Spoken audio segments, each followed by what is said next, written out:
আমি আরো বলতে চাই, আমাদের জাতীয় ছাত্র দল অতীতে আপনাদের সাথে আন্দোলন ছিল, আজকে থাকবে শুধুমাত্র মানববন্ধন নয়, যে কোনো ধরনের প্রতিরোধ, যে কোনো ধরনের সমস্যা সবসময় আমাদের সাথে রয়েছে। রেল অনুষ্ঠান নয়, রেল অনুষ্ঠান সহযোগিতা করতে আমাদের প্রয়োজনে আমরা আপনাদের পাশে আছি ইনশাআল্লাহ। আমি বক্তব্য কিন্তু আর বেশিক্ষণ বলবো না, আমি যাত্রী বলবো আপনারা সুন্দর সিদ্ধান্ত নিন, কতদিন তাকে সময় দেবেন। সময় না দেন আজকে ওই অবস্থাকে সেখানে পাওয়া যাবে, সেখান থেকে পড়াশোনা শুরু হয়ে যাক। আমরা আপনাদের সাথে রয়েছি, আমরা প্রত্যেকেই রয়েছি।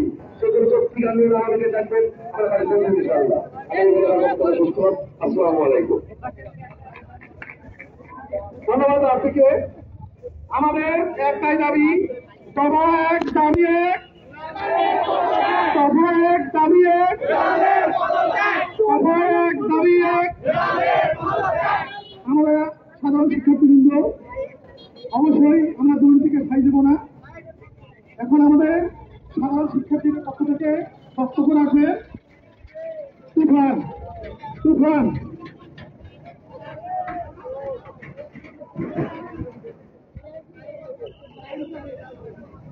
তুফান ধন্যবাদ, তোমার মূল্যবান বক্তব্য তুমি পেশ করো।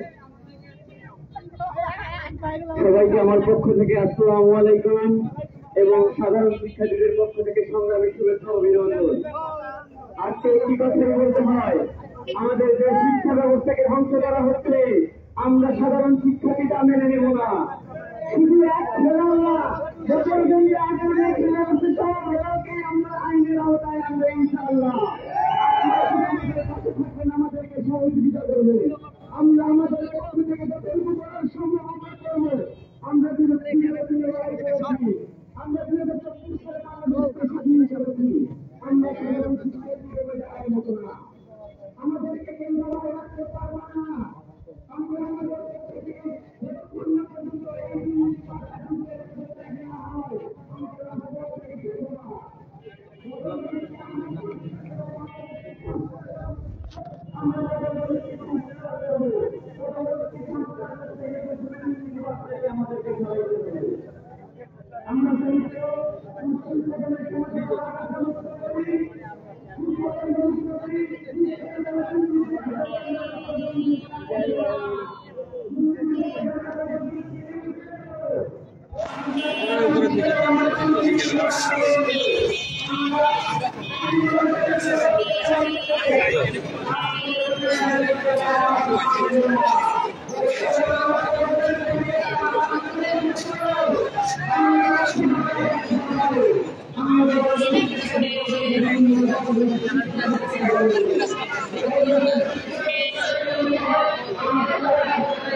আজকে এই মানববন্ধন অংশগ্রহণ করেছে।